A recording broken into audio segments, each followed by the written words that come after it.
Teman-teman, di video ini kita akan belajar mengenai loop. Apa itu loop?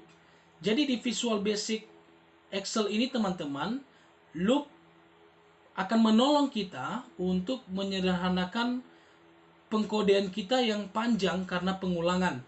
Jadi dengan loop kita bisa menuliskan satu baris code yang dimana code itu akan dijalankan berulang-ulang sesuai dengan yang kita mau. Bagaimana maksudnya? Teman-teman, coba kita langsung lihat contohnya. Saya akan buat sebuah prosedur. Prosedurnya saya buat namanya nilai ya. Teman-teman, kita mulai dulu dengan cara yang normal ya, artinya yang biasanya kita lakukan. Kalau kita mau mengisi nilai di dalam A1 sampai A5, maka biasanya kita akan ketikkan sheet 1 range A1 value sama dengan 1. Saya copy supaya lebih cepat.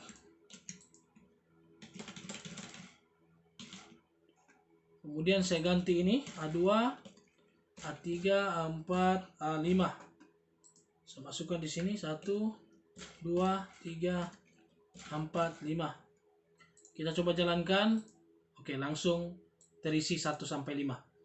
Nah, sekarang kita coba gunakan loop, yaitu nanti kita akan gunakan for dan next. Bedanya apa? Nah, teman-teman nanti bisa lihat langsung perbedaannya ya. Saya buat prosedurnya nilai 2. Untuk menjalankan for ini, kita perlu deklarasikan sebuah variabel dulu, dim i as integer. Nanti i inilah yang akan menjadi nilai di mana kita mau ulang dia sampai berapa kali. Kemudian saya ketikkan for. Setelah for, isilah dengan i sama dengan 1. Kita mulai dari nilai 1 dulu, kemudian to sampai berapa. Kalau teman-teman mau pengulangannya sampai 10, berarti isi sampai 10. Kalau di contoh kita ini ada 5 baris, maka kita isi dengan 5 saja dulu ya, teman-teman. Setelah ini, teman-teman tinggal masukkan code-nya. Tinggal masukkan statement atau perintahnya apa. Untuk pertama ini kita mau munculkan angka 1 sampai 5 ya. Kita coba munculkan di immediate window dulu. Nah, teman-teman, saya buka dulu immediate window-nya. Ini saya memunculkan di sini. Saya hapus dulu ya. Saya munculkan di sini debug titik print i. Maka nanti dia akan mencetak nilai i. Setelah ini untuk mengakhiri for ini kita gunakan next i. Kita coba jalankan saja supaya langsung ketahuan. Ini 1, 2, 3, 4, 5. Sudah tertulis ya. Saya hapus lagi, saya coba jalankan. Nah, ini teman-teman sudah berhasil ya. Jadi sebenarnya cara membacanya nanti begini teman-teman. Untuk nilai i sama dengan 1, dia cetak dulu. I-nya 1. Kemudian next i, dia lanjutkan lagi dengan i yang selanjutnya. Dia lanjutkan i-nya 2. Maka dia cetak lagi 2. Baru lanjut nilai i yang selanjutnya 3. Dia cetaklah nilai 3 sampai nilainya berakhir di 5. Oke. Sekarang bagaimana kalau kita mau cetak dia di di dalam range A1 sampai A5? Sama saja, cukup sederhana. Teman-teman tinggal tuliskan selnya, sheet 1. Kita gunakan cells ya. Jadi kenapa kita gunakan cell? Karena kita mau membuat baris atau kolomnya itu menjadi sebuah variabel yang dimana bisa berubah-ubah. Nanti ketika i-nya 1 maka dia akan ke A1, ketika i-nya 2 dia ke A2 dan seterusnya sampai i-nya 5. Jadi karena di sini yang akan berubah-ubah adalah barisnya, maka teman-teman coba perhatikan di sini ini row index. Jadi ini indeks baris, maka saya isi indeks baris ini dengan i, 1 karena kita akan masukkan di kolom A ya. Jadi saya isi dengan 1, value sama dengan i. Nah, saya jalankan. Nah, maka akan muncul 1 sampai 5.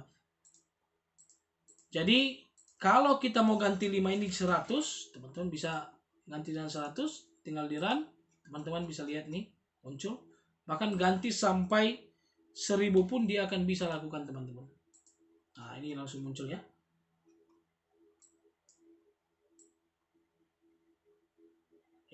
Ini saya hapus ya, teman-teman. Jadi, sudah lihat perbedaannya?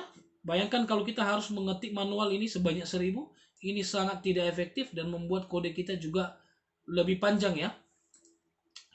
Oke, teman-teman, coba kita melihat beberapa contoh lain penggunaannya. Kita mau menghitung sebuah nilai di mana nilai itu berulang-ulang terus. Jadi saya berikan contoh di sini adalah nama buah dan jumlah buah terjual. Ini saya ketikkan dulu nama buah dan jumlah terjual ya. Saya akan masukkan datanya random saja.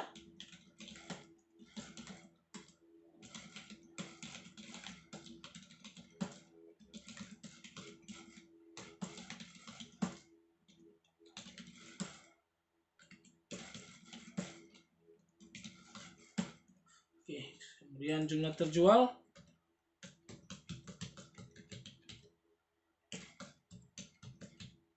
Oke, kita mau menghitung jumlah anggur yang terjual ya teman-teman. Kalau kita hitung manual maka ini hasilnya jadi anggur 4. Ini anggurnya 4 lagi, sudah 8. Ini masih ada 6, sudah 14. Dan ini 2, sudah 16. Jadi harusnya nanti hasilnya 16 ya. Kita coba gunakan fungsi for next. Saya buat di sini sub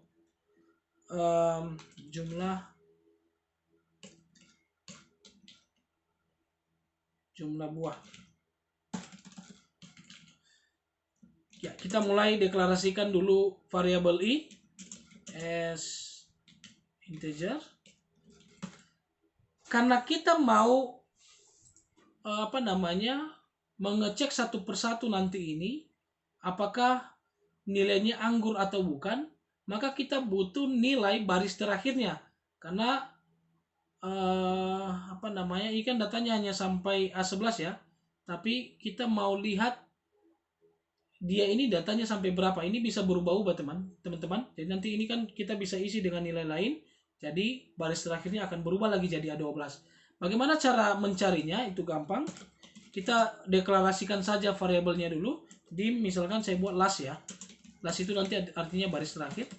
Oke. Kita mulai dari last dulu. Last ini menunjukkan baris terakhir. Kita gunakan rumus sebagai berikut. Range A1 titik. Untuk menghitung baris terakhir, teman-teman bisa pakai current region ataupun bisa gunakan N. Di sini kita gunakan current region. Ini sudah dijelaskan di tutorial sebelumnya ya, teman-teman. Teman-teman bisa cek. Kemudian setelah ini, rows dan gunakan count untuk menghitung barisnya. Nanti di dalam last ini akan tersimpan sebuah nilai. Nilai tersebut menunjukkan jumlah baris terakhir ya. Untuk melihatnya teman-teman coba kita cek saja ya langsung ya. Tiba sebelum kita lanjutkan dengan code yang selanjutnya. Kita coba. Ini ada 11 ini. Ini ada 11 karena sampai baris 11 ya. Kalau kita mau isi lagi ini, saya random misalkan, maka akan berubah jadi 13. Nah, ini sudah betul ya teman-teman. Saya hapus lagi ini. Ini juga saya hapus. Saya close ini. Baik.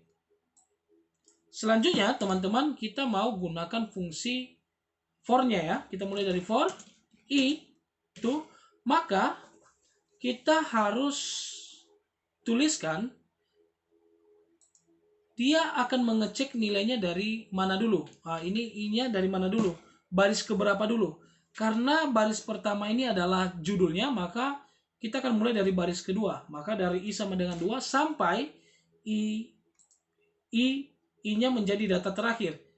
Nilai ini kita bisa ambil dari last ya. Oke. For i sama dengan 2 to last. Berarti dia akan mengecek dari baris kedua sampai terakhir. Selanjutnya kita mau mengecek satu persatu. Kita boleh tambahkan fungsi logika if di dalamnya. If kemudian cell Oh, saya mulai dari sheet 1 biasanya ya. Sel row berapa? I dari baris kedua. Kolom berapa? Kita mengecek di kolom 1 ya, di baris A. Nilainya sama dengan anggur. Maka ini maka ya. Maka total sama dengan, karena kita mau hitung nilai totalnya, total sama dengan total ditambah nilainya kan ada di kolom kedua ya. Jadi teman-teman tuliskan sheet 1 sales I,2 titik value. Oke. Kita mau munculkan totalnya, kita gunakan message box saja. Oh, maaf. Kita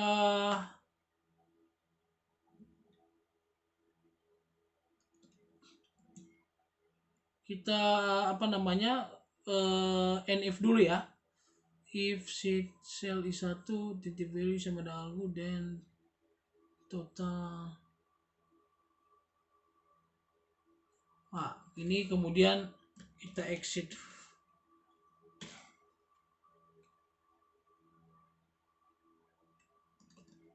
Kemudian else exit for ya.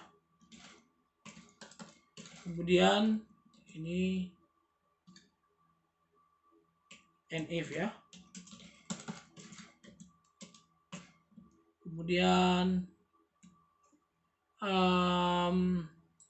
oh maaf teman-teman, salah lagi nih.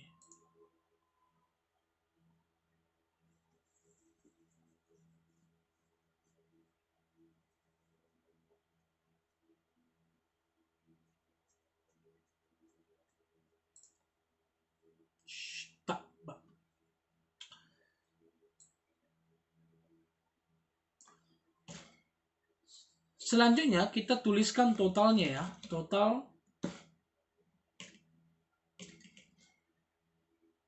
selanjutnya kita tuliskan totalnya. Total sama dengan total ditambah sheet 1 sales.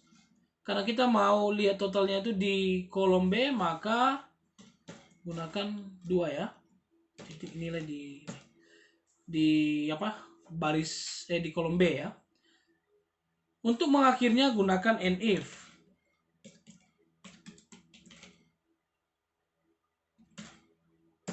Selanjutnya teman-teman kita buat next I ya. Kita coba lihat.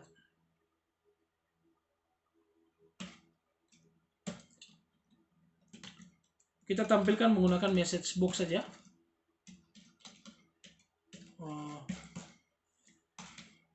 Box total.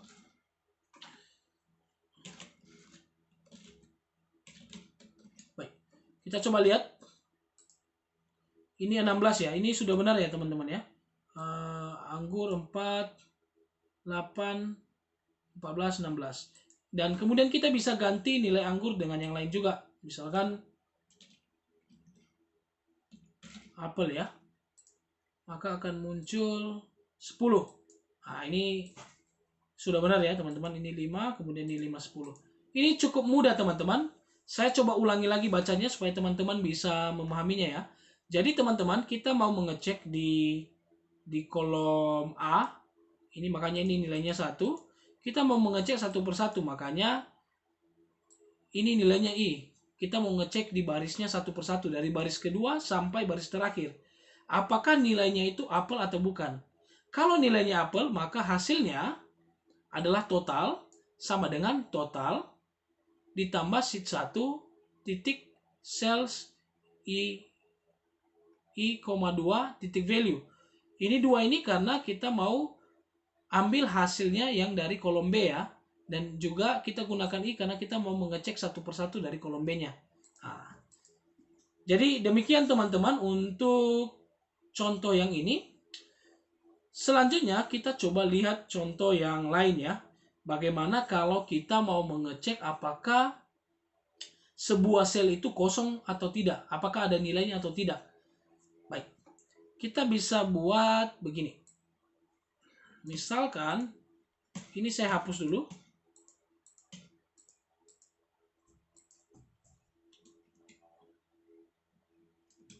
Dim. Oh, harusnya ini saya tidak perlu hapus yang tadi ya.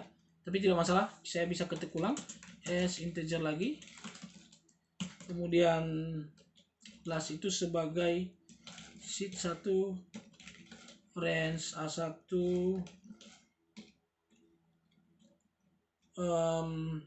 current region rows count. Kemudian kita langsung mulai dengan if for i sama dengan 2 plus. Nah, ini kan kita mau mengecek kolom B ya. Misalkan ini kolom B saja yang kita mau cek. Kalau nilainya tidak ada, maka akan muncul sebuah pesan nilai tidak ada, gitu loh. Kita coba cek. If sheet 1 ini kita gunakan sel ya. I, 2 value-nya sama dengan tidak ada.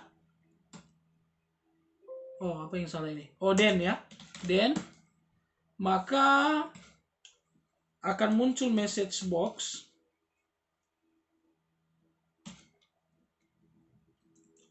Message box-nya adalah ada nilai yang kosong. Misalkan itu aja, ada nilai kosong. Setelah muncul pesannya, kita harus exit for-nya dulu. Artinya dia tidak perlu ulang-ulang terus. Jadi ketika ketemu satu nilai yang kosong, maka langsung formulanya berhenti dan yang ditampilkan adalah ada nilai yang kosong. Maka gunakan exit for ya.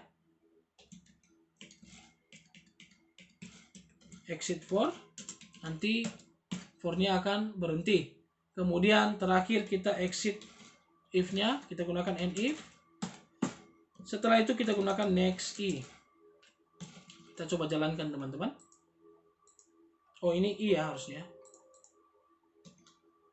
Kita coba lihat. Nah, ini pesan ada nilai yang kosong. Kita coba isi nilai ini.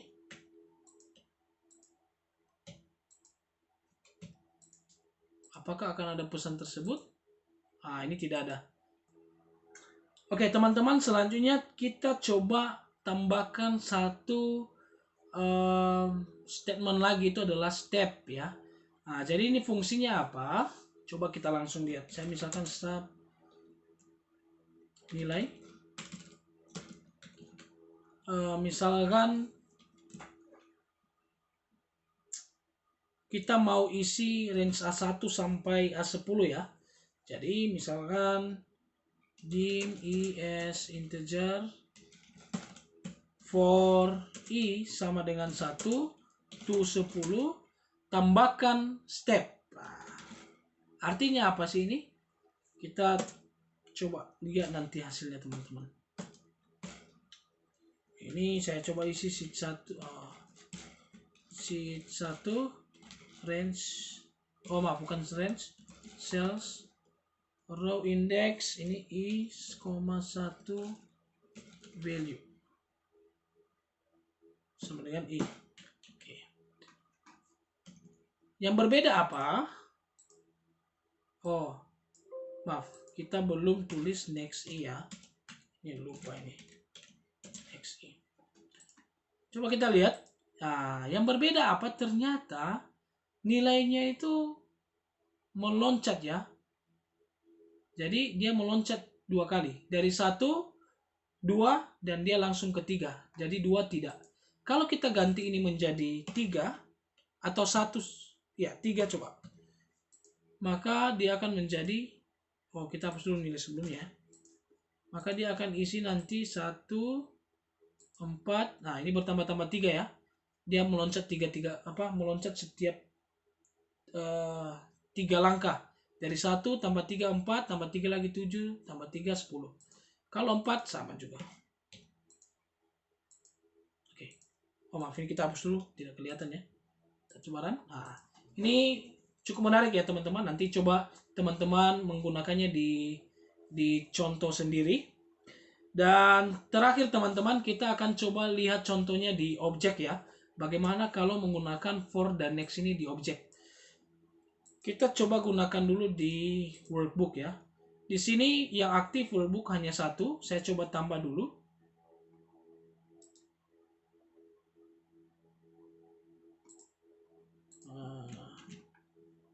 Oke, ini kita punya dua workbook. Nah, sekarang kita akan coba gunakan for dan next pada objek ya. Sub, misalkan namanya ini adalah belajar. Selanjutnya teman-teman, kita harus deklarasikan dulu apa namanya, sebuah variabel i sebagai integer. Kemudian for i sama dengan 1 to. Nah, sampai di mana kita coba gunakan workbooks count. Ini artinya ini ya workbooks. Ini artinya sampai jumlah terakhir workbooknya.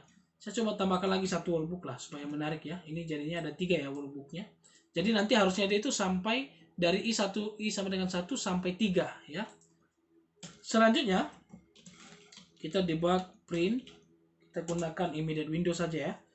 Kita mau tuliskan nama-nama workbooknya. Workbooks i titik full name.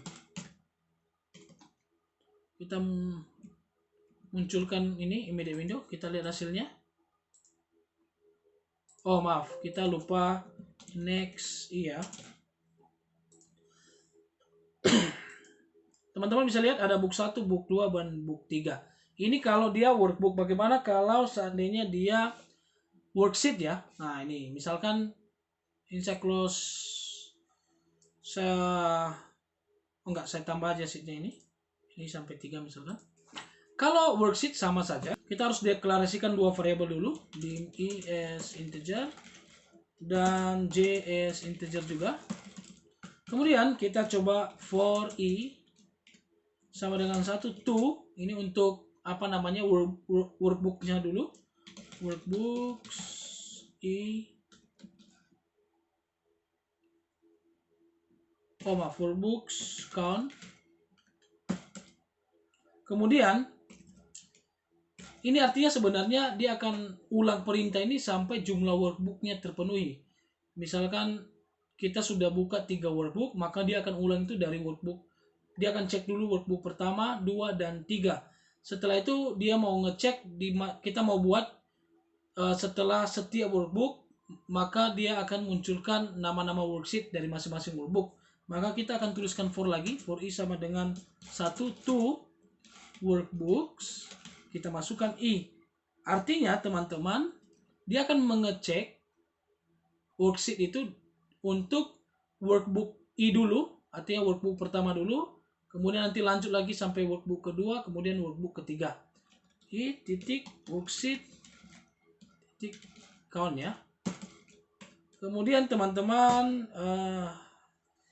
kita coba munculkan ya. Untuk memunculkannya teman-teman tinggal debug print. Misalkan kita memunculkannya seperti ini. Workbooks i titik name. Kita mau tambahkan titik 2 misalkan. Kemudian kita tambahkan nama worksheetnya. Worksheet j titik name. Kemudian kita next i. Maaf, ini harusnya j ya teman-teman. Ini saya tadi lupa ini. Ini harusnya j. Kemudian kita next j dulu. Setelah itu kita next untuk i.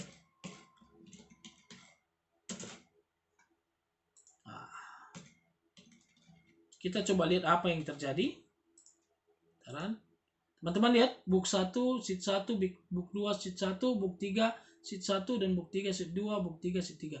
Oke, kita coba baca ulang teman-teman supaya teman-teman bisa lebih mudah memahami. Jadi, dia akan mulai dengan I1 dulu. Artinya dia akan ngecek untuk workbook pertama dulu. Di workbook pertama ini, sebelum dia lanjut ke workbook kedua, dia akan mengecek dulu isi yang ini dalam. Dia akan masukkan dulu kalau J itu sama dengan 1, artinya dia mau ngecek dulu untuk masing-masing worksheet yang ada di dalam workbook. Sampai jumlah terakhir dari worksheet tersebut. Makanya kita dapatnya ini book 1 hanya ada sheet 1 karena di dalamnya hanya ada 1 worksheet. Kalau khusus untuk book 3, maka nanti dia akan ulang ini sebanyak 3 kali, barulah dia lanjut lagi untuk workbook selanjutnya. Nah, jadi begitu teman-teman ya, ini cukup mudah. Jadi